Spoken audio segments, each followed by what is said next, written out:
എന്തായാലും നീ വന്നല്ലോ. അമ്മയ്ക്ക് ഒരുപാട് സന്തോഷായി. നിനക്ക് പ്രശ്നമൊന്നുമില്ലല്ലോ? സുഖമായിട്ടിരിക്കുന്നോ നീ? എടാ, എന്തു പറ്റിയടാ? നീ എന്താ പെട്ടെന്ന് ഇങ്ങ് വന്നേ? വരുന്നോന്നൊന്ന് വിളിച്ചു പറഞ്ഞതുപോലും ഇല്ലല്ലോ.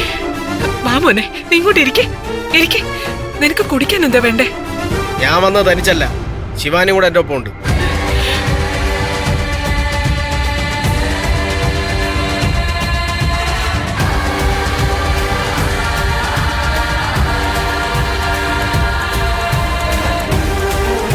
എന്താ ശിവാനി, നീ അവിടെ തന്നെ ഇങ്ങ് നിന്ന് കളഞ്ഞ് ഇങ്ങോട്ട് കേറി വാ.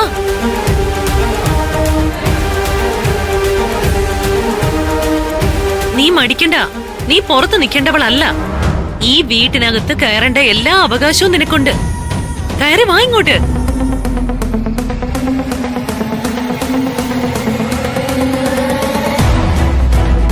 ഒരാള് വീടിന്റെ വാതിൽക്കൽ വന്ന് നിന്നാ കേറി വാന്ന് പറയാനുള്ള സംസ്കാരം പോലും ഇല്ലാത്തവരാ ഈ വീട്ടില്. ആന്റിക്കെങ്കിലും എന്നെ വിളിക്കണമെന്ന് തോന്നിയല്ലോ. അതെ, സംസ്കാരത്തിനെ കുറിച്ചൊന്നും നീ എന്നെ പഠിപ്പിക്കണ്ട. മോനെ പ്രണവേ, നിനക്ക് കുടിക്കാൻ എന്താ വേണ്ടത്? ഇന്നും കുടിച്ച് ഇവിടുത്തെ സൽക്കാരം സ്വീകരിക്കാനൊന്നും അല്ല ഞാൻ വന്നത്.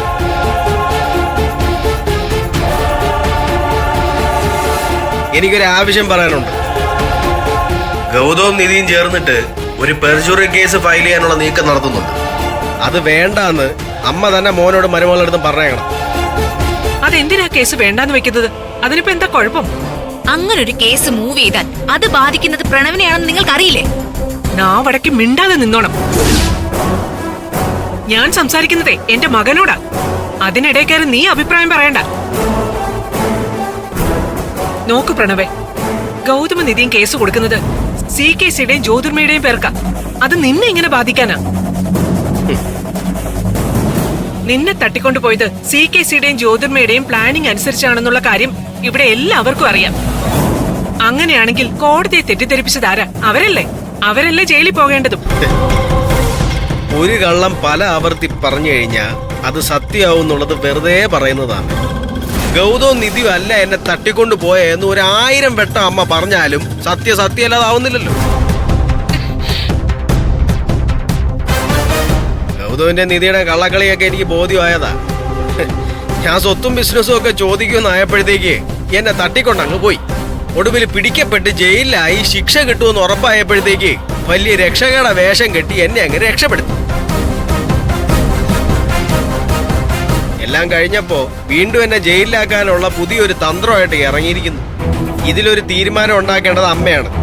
അമ്മ തന്നെ ആ കേസോട്ട് മുന്നോട്ട് പോരുതെന്ന് അവരുടെ അടുത്ത് പറഞ്ഞേക്കണം. നോക്കു പ്രണവേ, ആരെങ്കിലും പറഞ്ഞു പഠിപ്പിക്കുന്നത് കേട്ട് വിഡ്ഢിത്തരം ചിന്തിക്കരുത്. നീ പറഞ്ഞതുപോലെ ഇപ്പൊ ഗൗതമ നിധിയും തന്നെയാണ് നിന്നെ തട്ടിക്കൊണ്ടു പോയതെന്ന് വെച്ചോ. അങ്ങനെയാണെങ്കിൽ കേസ് കൊടുത്താൽ കുടുങ്ങുന്നത് അവര് തന്നെയല്ലേ? അതിന് നീ എന്തിനാ പേടിക്കുന്നത്? ആന്റി വലിയ ബുദ്ധി സാമർത്ഥ്യത്തിന്റെ രീതിയിൽ സംസാരിക്കൊന്നും വേണ്ട. ഗൗതവും നിധി ഇപ്പൊ ഉന്നം വച്ചിരിക്കുന്നത് CKC അങ്ങളുടെയും ജ്യോതി ആന്റിയൊന്നും അല്ല, പ്രണവിനെ തന്നെയാ. അതുകൊണ്ട് ആ കേസ് പിൻവലിക്കണമെന്ന് പറയുന്നത്. നീ വെറുതെ എരുതിയിൽ എണ്ണ ഒഴിക്കാതെ മിണ്ടാ നിന്നോണം അവിടെ. അമ്മയ്ക്ക് ദേഷ്യം വന്നിട്ട് കാര്യമൊന്നുമില്ലമ്മേ. ഗൗതമിന്റെ ഉദ്ദേശം എനിക്ക് നന്നായിട്ട് അറിയാം. പറയുമ്പോ CKC അങ്കിളിനെതിരെയുള്ള പോരാട്ടം എന്നൊക്കെ അങ്ങ് പറയും. ആര് കണ്ടാലും അങ്ങനെ തോന്നത്തേ ഉള്ളൂ. അതിന് ഫൈനൽ റിസൾട്ട് എന്തുമായിരിക്കും? ഞാൻ അങ്ങ് ജയിലിൽ പോവും. അതോടെ എന്റെ ശല്യം ഒഴിവാക്കി എടുക്കാലോ ഗൗതമിന് നിധിക്കും. വെറും വിഡ്ഢി ആകല്ലേടാ നീ. നീ എങ്ങനെ ജയിലിലാകുന്ന നീ പറയുന്നത്? ഈ പെർജുറി കേസ് എന്താണെന്ന് ഇപ്പൊ എനിക്കും അറിയാം. കോടതിയിൽ കള്ളമൊഴി കൊടുക്കുകയും കോടതിയെ തെറ്റിദ്ധരിപ്പിക്കുകയും ചെയ്യുന്നവർക്ക് എതിരെയുള്ള കേസാണ്. അത് നിനക്കെതിരെ ആകണമെങ്കിൽ നീ കോടതി പറഞ്ഞിരിക്കുന്നത് കള്ളമാകണം, അല്ലേ? അപ്പൊ ഗൗതമ നിധിയും ചേർന്നാണ് നിന്നെ തട്ടിക്കൊണ്ടുപോയതെന്ന് നീ കോടതി പറഞ്ഞത് കള്ളമായിരുന്നല്ലേ? അത് കണ്ടുപിടിക്കുന്നു പേടിച്ചിട്ടാണോ കേസ് കൊടുക്കരുതെന്ന് പറയുന്നത്? ഏട്ടത്തി എന്താ വക്കീലന്മാരെ പോലെ ക്രോസ് വിസ്താരം ചെയ്യുന്നേ? നീ മിണ്ടാതിരിക്കും വസുന്ധരെ. ഞാൻ ചോദിക്കുന്നതിന് ഉത്തരം എനിക്ക് കിട്ടിയാൽ മതി. കൂടുതലൊന്നും എനിക്ക് അറിയേണ്ട ആവശ്യമില്ല. പെർജുറി കേസിൽ നിന്ന് പിന്മാറാൻ പറ്റുമോ ഇല്ലയോ? പറ്റില്ല.